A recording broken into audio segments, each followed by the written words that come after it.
One of the most exciting TVs we saw at CES 2024 is the star of today's video, Samsung's True Flagship AK QN900D Mini LED. Up next. I've seen things people wouldn't believe. Hey, what's up guys? I'm Brian. This is Tech Therapy. Thank you so much for watching. This is a big one today as the 85-inch Samsung Flagship Mini LED QN900D was one of my favorite TVs in all of CES. That's including prototypes. I was blown away by the AK900D's processing, which is the star of today's video and the star of Samsung's entire TV lineup. I was very fortunate to have hands-on for as long as I wanted with both gaming and streaming at Samsung's headquarters. You will see that footage today. I will then also follow up with the deep dive of the QN900D when I see it at Value Electronics and also when I receive my own sample. So you'll hear a lot of it, but I was actually blown away by my time with it. Thank you so much for watching. All right, guys, let's do it. Samsung 85-inch Neo QLED AK900D. Let's check out the design real quick. Similar to the designs of the past. However, it does have this new base. Checking out the new One Connect box. Now, we saw this at CES. The One Connect box actually can sit behind the TV, give you a little bit more space. It doesn't tilt. Same bezel-less design, maybe even more bezel-less.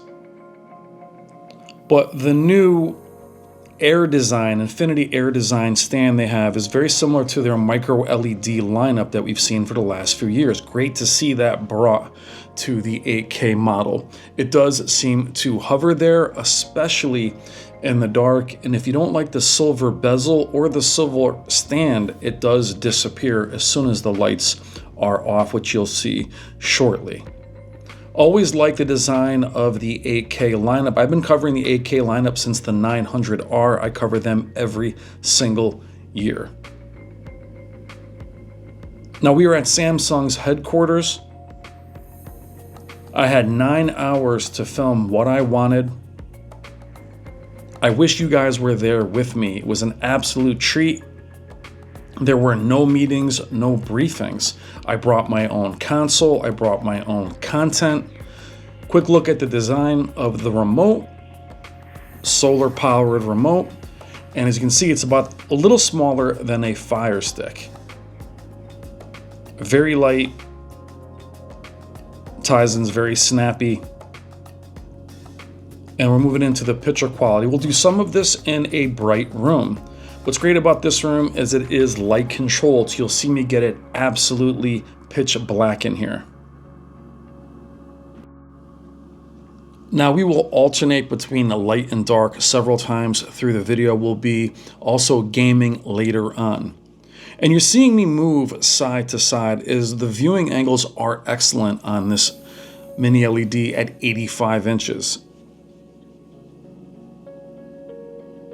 So we're in a regular lit room. We're gonna go dark real quick and check out Samsung's very own 8K content. This was put in by USB, so this is not streaming. Native 8K, excellent motion. They have their 8K AI upscaling, their AI Motion Enhancer Pro, but this is native 8K. And it really is incredible because you can get the camera as close to the TV as you like without any noise. And there isn't any judder or artifacting. So really cool to actually see, their footage. I wish I could take it home, try to pocket it on the way out, but I, of course, did not do that. But I'll quickly share with you, it was an absolute joy to be there for that long. I was waiting for a briefing or them to run demos and tell us kind of what they were thinking. It was really signing, some NDAs and saying that we couldn't say anything till a certain date. Other than that, those were the only instructions. I brought my own content. I brought a PS5. I brought everything that I needed, and I claimed this room. While 8K is not the most popular in most TV lineups, I guarantee you it will be this year for Samsung. This is their true flagship. Not a QD OLED, not their Neo QLEDs at the smaller sizes or 4K. It is this display, simply because it does have their NQ8 AI GEN3 processor. But that processor, as we talked about at CES, is delineated to that one member of their lineup. The local dimming on this TV is off the charts. The one thing I did notice that's different than Samsung in the past is it doesn't seem to be dimming in transitions, where typically what Samsung would do is kind of flatten out the black. To avoid blooming, what they would do is they'd gray it out slightly. Didn't happen here once with all the content that I threw at it. And that's what I look for mostly when I do Samsung QLED, Neo QLED now, is how they handle the black levels. Very deep, awesome contrast ratio, very punchy, which is why you see me kind of transitioning around the room. Does it fade? Does it wash out? I'm pretty off angle here, and it doesn't really lose color. Not much in terms of color shift. Very impressed with it. Now, the only instructions I was given was shoot as much as you want. I could go into the settings, which I'll show you in a moment. But I was never told to say anything. I know you guys aren't going to believe that, but I was never told anything like that. All they came in and asked, is there anything that I needed in terms of Wi-Fi? Now, as far as the upscaling, as I mentioned before, the 8K AI Upscaling Pro and the Motion Enhancer Pro, I actually saw that work as we had poor Wi-Fi initially. Special shout out to my guy that fixed the Wi-Fi for us. I'm not going to say his name, but you know who you are. Definitely a big friend or fan of the channel, and we're a fan of his. But shout out to him for fixing the Wi-Fi. But we saw the upscaling with a lot of 1080p content. 1080p to 8K is new. Everything has been sold over the years as well. Everything is 8K. We were relying on just up conversion to get us there. Now it is the processing. You can bring this camera right up to the screen and it will be crystal clear. That's even on 1080p, even on YouTube TV, compressed content. That's the big difference this year. We're not just relying on the pixel density or the up conversion, which is really just false pixels filling the image. The processing is doing it on the fly. Motion was superb. As you can see here,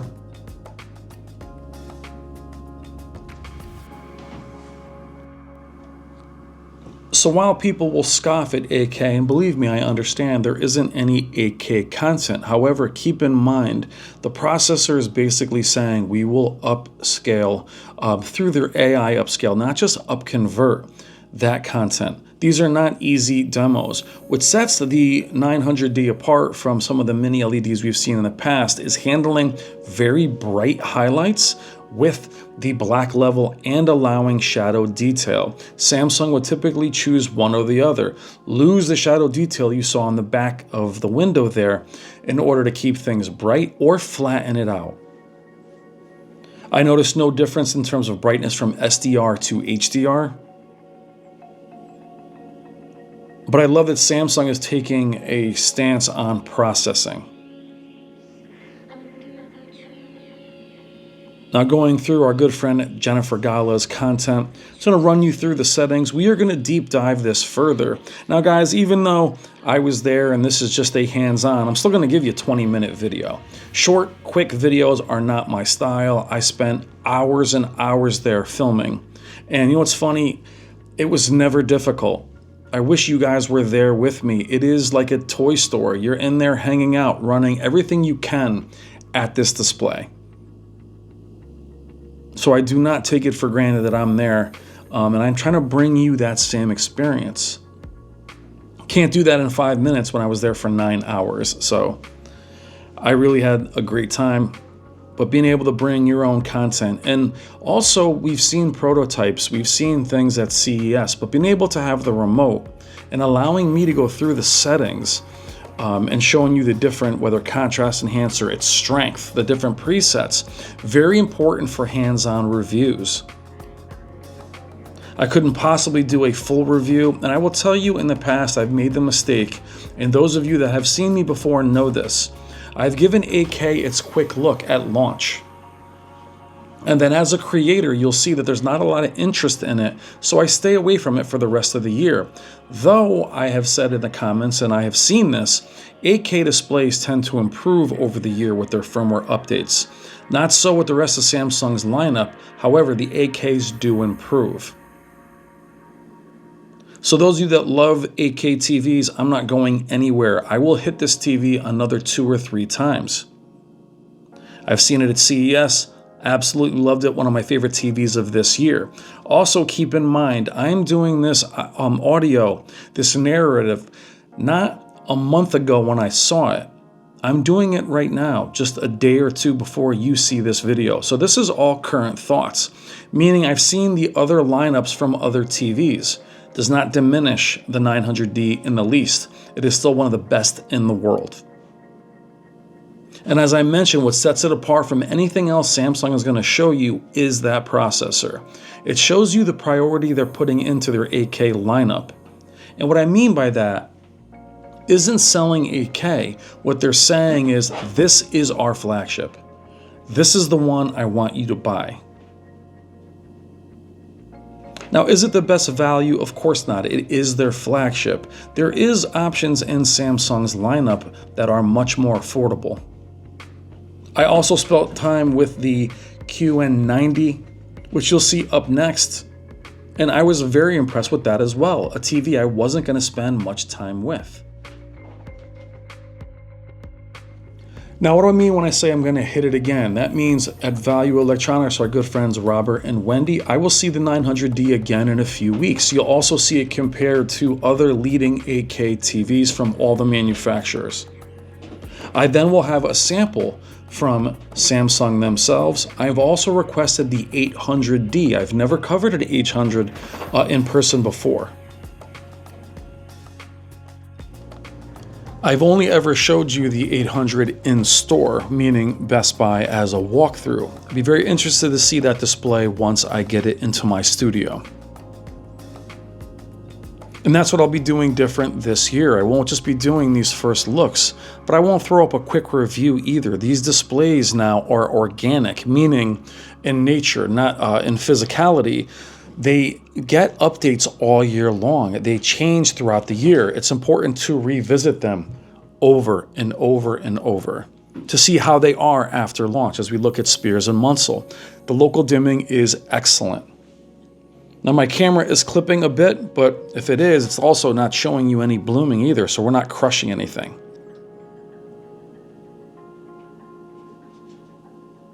Now, any drawbacks on the 900D? It is a mini LED after all. It will not have the infinite contrast of an OLED.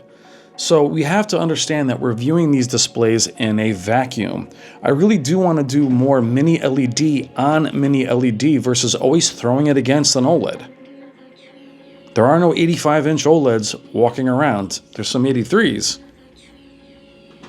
But really, really impressed.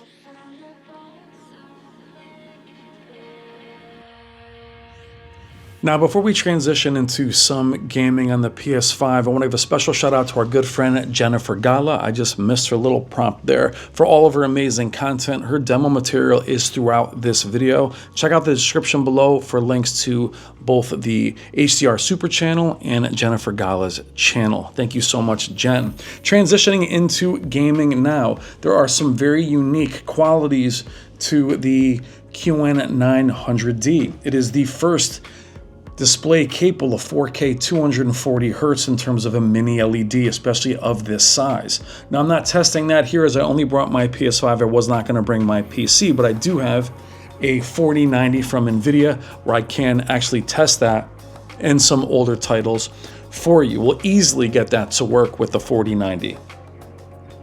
What's important with Samsung in terms of gaming is flexibility of image, especially with a mini LED. Getting through Tekken and a couple of these demos, I'll bring up Ghost of Tsushima and we'll go through the entire game bar and the gaming presets. Now, the gaming presets to me are extremely important. Depending on the title, you can go for accuracy, you can go for punchiness, all depends on what you're watching. Both Samsung and LG lead the way in this regard. I give Samsung the edge as it does have more presets. But mini LEDs are typically hampered, in my opinion, due to processing being somewhat disabled in game mode. I do feel the picture quality does suffer in game mode of a mini LED to keep lag and latency down. Happy to report that the 900D looks just as good in game mode as it does in the other presets. You can see that it's still inky black.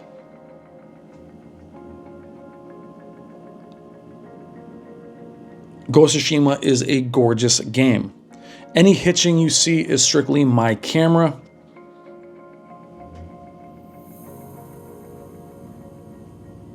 Not the motion of the 900D, which was perfect. It was very responsive again and looked fantastic.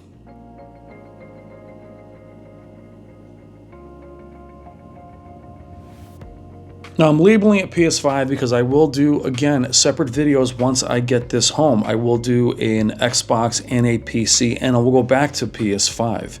Important to show each console and each PC format, if you will. Show each gaming platform for those of you that have one or the other. But I love to be able to change the presets, as you'll see here. I'll also revisit this on Horizon Zero Dawn Forbidden West. And this is not a deep dive video, but very important for me to show you more than just demo material. The reason why I can't show you other than demo material and I show you Gen's content is copyright is real on YouTube. I will not risk my channel showing movies, so I apologize for that.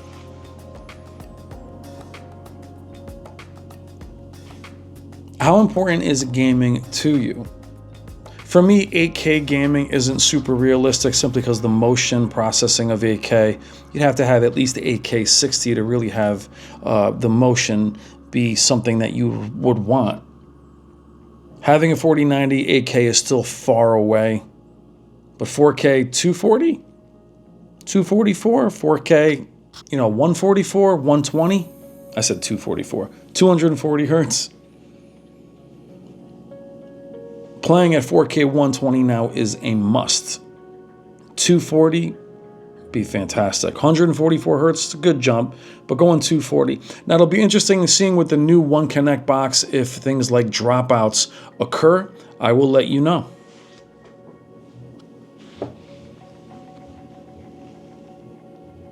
That's the beauty of having this kind of time with these displays.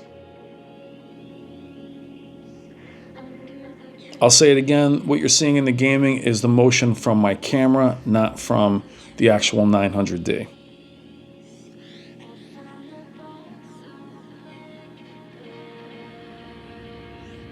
You see me turning the lights on and off. But again, flexibility of image for gaming, very important. A game like Horizon Zero Dawn can look great. You can also make it look natural, and also you can make it look as saturated as you like.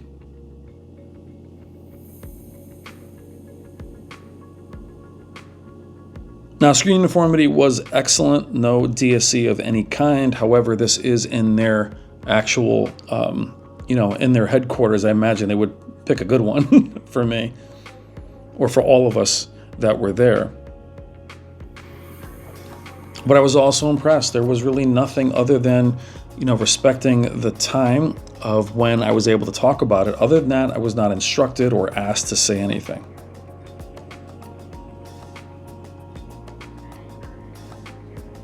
Now, Samsung is always good at handling glare. We did have some footage where if you shined a bright light, it would scatter the effect, but it would have to be an extremely bright light, meaning a high-powered flashlight to get that effect. So the motion handling is quite good. Now, seeing something like Street Fighter on other displays or other mini LEDs, it can wash out. It can have a watercolored look to it at times. You can see the blacks are very deep.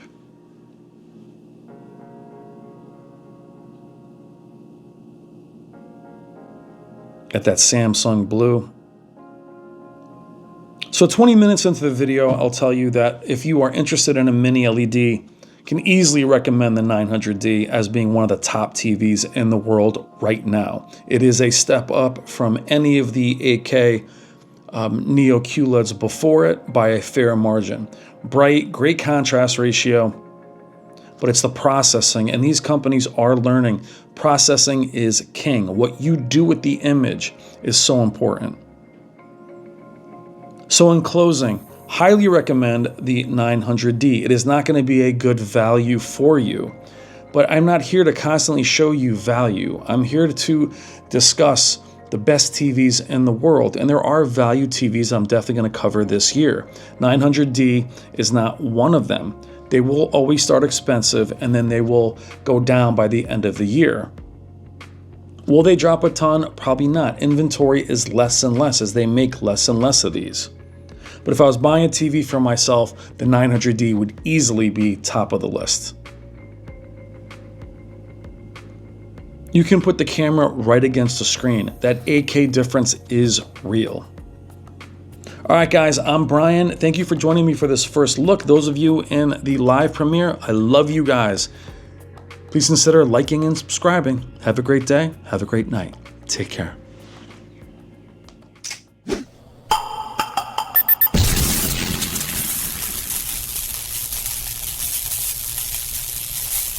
I belong to nobody! It's better to burn out than to fade